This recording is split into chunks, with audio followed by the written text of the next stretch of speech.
नमस्कार दोस्तों, आप सभी का स्वागत है रिवीजन टाइम यूट्यूब चैनल पे। हम ल्यूसेंट की इकोनॉमिक के टॉपिक डिस्कस कर रहे हैं। टॉपिक है मुद्रा बैंकिंग, इसका पार्ट 2 है।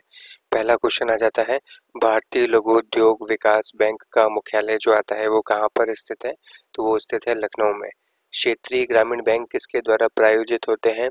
तो ये होते हैं राष्ट्रीयकृत वाणिज्य बैंकों के द्वारा।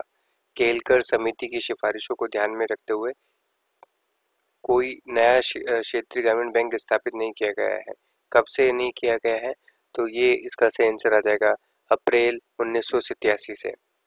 नरसिंहम समिति ने बैंकिंग के ढांचे को कितने स्तर बनाने की संस्तुति दी थी? तो उसके 4 स्तर बनाने की संस्तुति दी थी। क्षेत्रीय ग्रामीण बैंकों को उनके प्रवर्तक बैंकों में विलय करने की स्तुति जो आती है वो किसने दी थी? वो दी थी खुसरो समिति ने। निम्नलिखित में से किस संस्था का संबंध भारत की कृषि और ग्रामीण वित्त आवश्यकता तक सीमित है?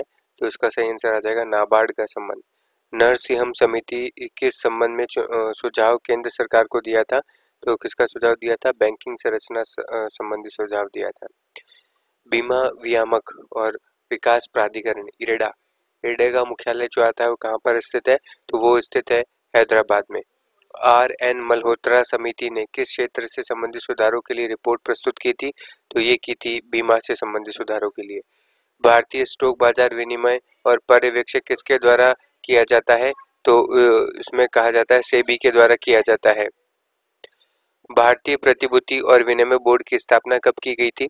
तो ये बोर्ड की स्थापना की गई थी 1988 ईस्वी में।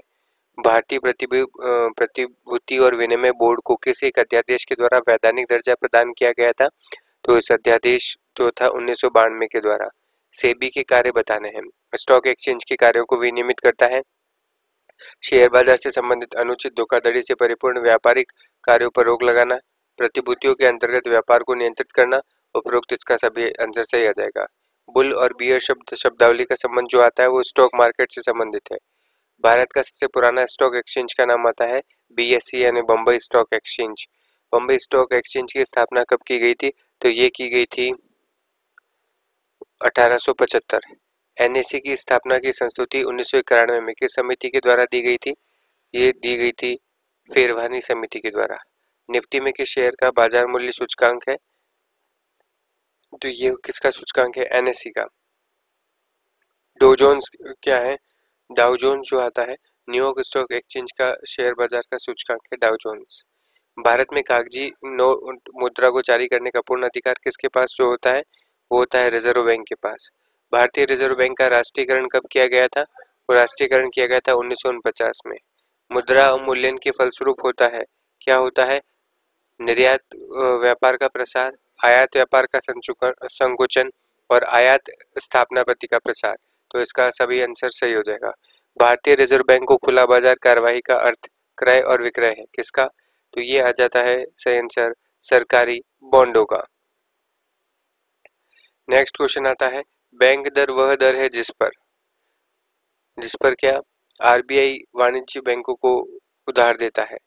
वित्तीय सुधारों पर नरसिम्हन समिति 1991 ने स्थापित करने का सुझाव दिया था। तो इसका सही आंसर हो जाएगा बैंकिंग संरचना को 4 स्तरीय करने का कहा था।